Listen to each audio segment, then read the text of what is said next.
샬롬 할렐루야. 디모데전서 4장 4절에서 6절. 하나님께서 지으신 모든 것이 선함에 감사함으로 받으면 버릴 것이 없나니 하나님의 말씀과 기도로 거룩하여 짐이라. 네가 이것으로 형제를 깨우치면 그리스도 예수의 좋은 일꾼이 되어 믿음의 말씀과 네가 따르는 좋은 교훈으로 양육을 받으리라. 아멘.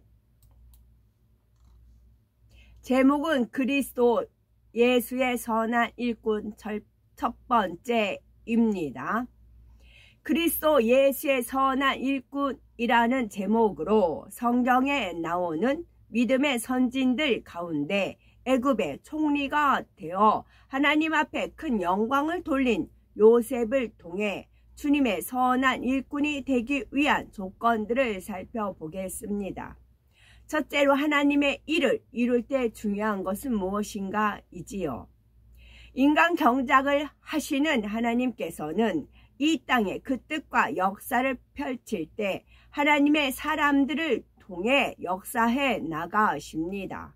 따라서 하나님의 일을 이루어지기 위해서는 반드시 합당한 일꾼이 있어야 합니다. 선 자체이신 하나님의 모든 계획과 일들 역시 선한 것이므로 하나님의 일을 잘 감당하려면 선한 마음을 가져야 합니다. 성경을 보면 하나님께서 일꾼을 선택하실 때 사람의 외모를 보지 않고 오직 중심을 보셨습니다. 그러므로 우리가 하나님 앞에 크게 쓰임받아 영광을 돌리는 일꾼이 되려면 지혜, 지식, 재물, 명예가 필요한 것이 아닙니다.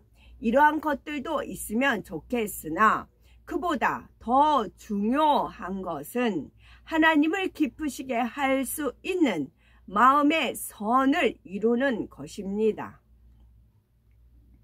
믿음의 선진들도 모두 하나님을 기쁘시게 할 수 있는 선의 마음을 가진 사람들이었습니다. 물론 누구나 부모의 길을 받고 태어난 사람이기에 원죄가 있고 성장하면서 입력된 비진리, 어둠들이 있습니다. 그러니 선한 중심을 보시고 선택하셔도 더 깨끗하고 큰 그릇으로 만드시고자 여러 가지 연단이 필요합니다. 이 과정을 통해 더 크게 하나님의 영광을 나타내는 권능의 일꾼들이 되게 하시는 것입니다. 다니엘서 12장 10절에 많은 사람이 연단을 받아 스스로 정결케 하며 희게 할 것이나 악한 사람은 악을 행하리니 악한 자는 아무도 깨닫지 못하되 오직 지혜 있는 자는 깨달으리라 하신 대로 연단을 통해 스스로 성결케 되어 하나님의 일에 쓰임받기 합당한 그릇으로 나와야 되겠지요. 이스라엘 민족의 기틀을 마련한 요셉이지요. 하나님께서는 이 땅에 사람을 창조하시고 인간 경작의 과정을 통해 영원히 사랑을 주고받을 수 있는 참 자녀를 얻기 원하셨습니다. 이러한 인간 경작의 모델로 선택받은 민족이 바로 이스라엘 민족입니다. 하나님께서는 믿음의 조상 아브라함을 택하시고 야곱이 낳은 12아들을 통해 하나님을 사랑하고 경외하는 하나의 큰 민족을 이루려는 뜻을 갖고 계셨습니다. 이러한 하나님의 뜻이 이루어지기 위해서는 출애굽기 1장 1절에서 5절에 기록된 대로 그 당시 70명에 불과했던 야곱의 가족들이 주변의 다른 이방인들로부터 지킴받고 안전하게 거하며 성장할 수 있는 정착지가 필요했습니다. 그래서 이스라엘이라는 독립국가를 형성하며 강한 민족으로 키우기 위한 하나님의 놀랍고도 섬세한 섭리를 이루는 통로가 된 인물이 바로 요셉이었습니다. 창세기 37장에 나오는 요셉은 평범한 목축업을 하는 가정에서 사랑받는 아들이었습니다. 37장이고요. 17세의 소년 요셉은 13년 후 이방 나라인 애굽의 총리가 되어 하나님을 알지 못하는 사람들에게 하나님의 이름을 알리고 그게 영광을 돌리게 됩니다. 또한 당시 고대 근동 지방에 불어닥친 7년간의 대기근 속에서도 수많은 사람의 생명을 구할 수가 있었습니다. 그 중에 야곱의 일가도 요셉으로 인해 애굽으로 이주하여 생명을 보존할 수 있었지요. 창세기 45장 7절에는 요셉의 고백이 나옵니다. 하나님이 큰 구원으로 당신들의 생명을 보존하고 당신들의 후손을 세상에 두시려고 나를 당신들 앞서 보내셨나이다 라고 했지요. 하나님께서는 당시로서는 가장 강성한 나라 애굽으로 요셉을 인도하셨고 연단을 통해 총리로 세워지도록 역사하셨습니다. 그리고 야곱의 일가를 이끄시어 애굽에서 안전하고 편안하게 살면서 크게 번성하여 이스라엘 민족의 기반이 형성되도록 하셨던 것입니다.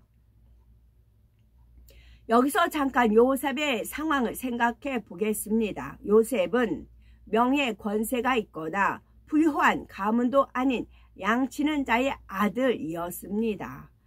여러 형제 중 11번째이고 배움도 많지 않은 17세의 소년이었지요.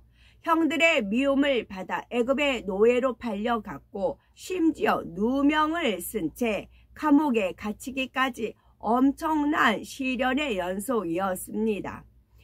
모든 것이 열악한 환경 조건이었지만 요셉은 13년 만에 애굽 왕 다음 가는 치리자가 되어 막강한 권세를 부여받았습니다. 그야말로 인생 역전, 대반전의 역사입니다. 참으로 놀라운 일이 아닙니까? 이런 큰 축복은 우리에게도 동일하게 나타날 수 있습니다. 우리 개인에게나 가정, 사업터, 일터 등 지금 우리가 겪는 교회의 일에도 일어날 수가 있지요. 요셉을 인도하신 하나님께서 우리의 하나님이시기에 우리도 믿음이 있고 꿈과 비전이 있다면 능히 할 수 있는 것입니다. 세 번째, 귀한 사명을 감당할 일꾼으로 요셉이 선택된 이유가 있습니다. 요셉은 그 당시 하나님께서 보시기에 하나님의 뜻을 온전히 이룰 수 있는 가장 합당한 일꾼으로 선택된 사람이었습니다. 그렇다면 하나님의 크신 뜻을 이루는 귀한 사명을 감당할 일꾼으로 왜 요셉이 선택된 것일까요? 첫째, 요셉은 연단 가운데에서 주어진 어떠한 환경들도 기쁨으로 받을 수 있는 선한 마음을 가졌습니다. 하나님께서는 야곱의 12아들 중에 요셉에게만 꿈을 주셨습니다. 디모데전서 4장 4절에 하나님의 지으신 모든 것이 선함에 감사함으로 받으면 버릴 것이 없나니 하신 대로 요셉이 연단 가운데 주어지는 어떤 환경과 조건도 원망이나 불평 없이 감사함으로 받을 수 있는 선한 마음인 것을 아셨지요.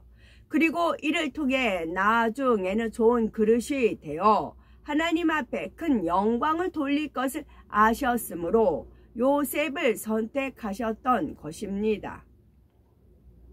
하지만 요셉이 선한 마음 중심을 가졌음에도 연단 받기 전에는 자신이 옳다 하는 의가 있었고 다른 사람의 입장을 헤아리는 넓은 마음이 부족했습니다. 종종 형들의 잘못을 아버지에게 알림으로 형들의 미움을 받았지요. 악한 마음으로 고자질하려 했던 것이 아니라 형들의 과실을 아버지가 알므로써 그들의 행동이 고쳐지길 원했던 것입니다. 또한 아버지로부터 많은 사랑을 받으니 들레는 마음이 있었고 성급히 꿈자랑을 하여 형들에게 더 큰 미움을 받게 되었지요. 그러면 요셉은 이러한 연단의 때에 어떻게 행했을까요? 그는 다가온 모든 상황을 원망 없이 잠잠히 받아들이고 자신을 돌아보며 부족함을 인정하고 철저히 회개했습니다. 그리고 사람의 힘과 방법으로 해결될 수 있는 문제가 아님을 깨닫고 모든 것을 하나님 손에 맡겨드렸습니다. 요셉은 고향을 떠나 홀로 객지에서 지내는 동안 사람을 의지하지 않고 오직 하나님만 의지하는 것을 배웠습니다. 그리고 노예로 살면서 낮아지며 섬기는 것을 배워 깨끗한 그릇으로 변화되었지요. 예전에 아버지 야곱 곁에서 사랑받으며 살던 때와 비교한다면 낭망되거나 서러울 수도 있지만 요셉은 그러지 않았습니다. 자신을 거두어준 보디발에게 감사하여 마음 중심으로 주인을 섬겼습니다. 마침내 주인의 인정을 받은 요셉은 보디발의 가정 총무가 되어 당시 강대국 애굽 왕의 시위 대장 집에 큰 살림을 다스리고 관리하면서 지혜를 얻고 방법론을 터득해 갔습니다. 그래서 요셉이 애굽의 총리가 되었을 때 나라 전체를 잘 치리할 수 있는 경영 능력과 안목을 갖추게 되었던 것입니다. 그런데 하나님께서는 연단을 통해 변화된 요셉을 다음 단계의 연단으로 또 몰아가십니다. 억울한 누명을 쓰고 한번 들어가면 나오기 힘든 왕의 죄인들을 가두는 감옥에 갇히게 된 것이지요.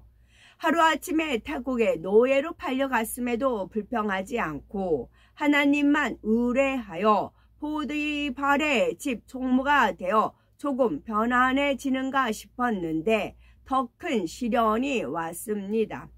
하나님께서 막아주시거나 누명을 벗겨주셨으면 좋으련만 그냥 보고 계십니다. 왜 그러셨을까요?